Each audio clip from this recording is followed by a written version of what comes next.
Ahojte, teraz by som vám chcel predstaviť československý magnetofón stereo Tesla CM160, ktorý mi doniesol brat zo zberného dvoru. Bol vyhodený, ale bola v podstate len gumička prasknutá na náhon z otlačníka. Ako vidíte, ten magnetofón je celkom zachovalý, máme aj pásky ku nemu. No a pustíme si niečo.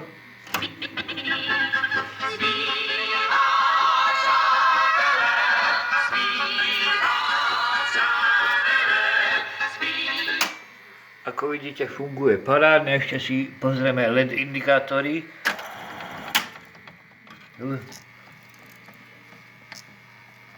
Som posral.